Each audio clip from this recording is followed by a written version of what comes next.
we have information on Skull and Bones, everyone's favorite Ubisoft game.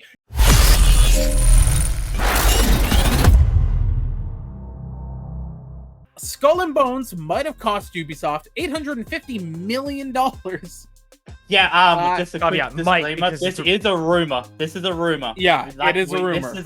This is only rumor, not facts. So, yeah. Rumor. Yeah, it might have cost them. And you know, the worst thing is, though, how many years it took them and what they went through to start with, I do believe it. Because you think about this. Yeah. Originally, it was a DLC. Then, they made it its own game. They kind of used the same engine, but then they kind of had to remake it multiple times. That's the thing. Multiple times. They got new staff multiple times. I almost believe it. It may not be this high because this is a big fucking number. And if this is real, then not all of it went to the game. No wonder they're doing an investigation. Because we talked about that a couple of days ago. They're doing an investigation. I believe if this is the real number, someone's taken some. I would say that it might be because of the marketing as well. Because this game got pushed a lot. And marketing does cost a good share of cash just for advertising costs. I get that, but then you think of all the other games that had 10 times the amount of fucking advertising. Now, this game did get marketed a lot heavily, especially the month of, right? But, dude, there's some games that just get marketed as much as this game did 3 months before it comes out. You know what I mean? Stuff like that, and they're nowhere near that. I understand this game was a lot longer and a lot more, but the only thing I can think of is Cyberpunk. Are you going to tell me that game, how much was the budget for that game?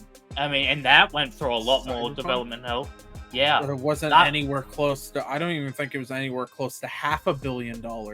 Here's the thing that kind of makes me think, oh, this could be realistic, because I don't think it is fully on the game that this is accounting. I think it's also accounting the budget for that Ubisoft Singapore studio, which was behind this game, and it's the only game they've put out, I believe. I don't think they've worked on any other project other than Skull and Bones. This was their main thing. It wasn't originally even theirs. That's the thing. They got dumped on. Yeah, it got dumped on them. But again, this is a game that's been in development for over 10 years, because it started development as Assassin's Creed DLC. Obviously, you have the marketing in there. You're gonna have shit like just wasting money. Like, look at Concord. Concord was just, where did that money go? I don't know. That's the thing. I believe Concord also was scamming money. That's the thing. I think a lot of these companies are scamming money. I'm sorry, $850 million. After seeing how the fucking Ubisoft CEO talks and stuff, I believe he's taking some money, right? I just do, because this is just too much. The game doesn't look good. That's the problem. If the game was Cyberpunk looking nice, at least, it's not, you know what I mean? It's just the graphics are so much worse. Everything about this game just seems cheap, right? It does. It just looks like a cheap game that was made in fucking 2 years. I don't understand where all this money went. Like, are y'all fucking counting the money that y'all bought new PCs and shit? Like, y'all bought a new fucking studio room? I can imagine how they would spend a lot of money on this game, and I can imagine how they would waste a lot of money. I cannot imagine wasting almost $1 billion.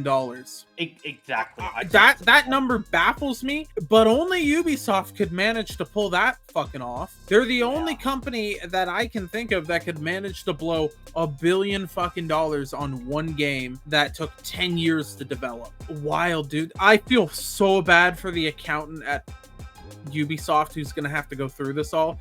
This game's fucking empty. There's not even that many fucking enemies. There's not even that much stuff in it. And it's like, if this had a lot of cinematics, fucking shit ton, there would have to be a lot. I could kind of believe it a bit more, but I just don't believe it. I know this is just a rumored number, but still, because I do believe that it is a shit ton of money. Even if it's not 850 mil, I believe it's only 200 mil, pushing it a bit further. I still believe it was still 600 mil or 5. Like, I'm still believing. That's still over $500 million. I mean, I believe it's still up there. That's the thing about it. I still think it's up there, even if this ends up being a bit wrong here, because you know how sometimes the numbers get wrong, but I don't believe it's that far off being right. That's the problem. Well, one thing's for sure, nobody's being frugal with their money at this point over there, and it's a good thing. Ultimately, it's going to be a good thing that they do this investigation. Just hopefully it's not one of those internal investigations. You know, we have investigated ourselves and found we've done no wrongdoing. That kind of bullshit. Well, it's Yeah, more it of- is. it is an internal investigation, but what it is the shareholders are investigating, and they have a Basically- motive for it to get down to the bottom of it. exactly, because they're They're gonna lose money. I mean- yeah.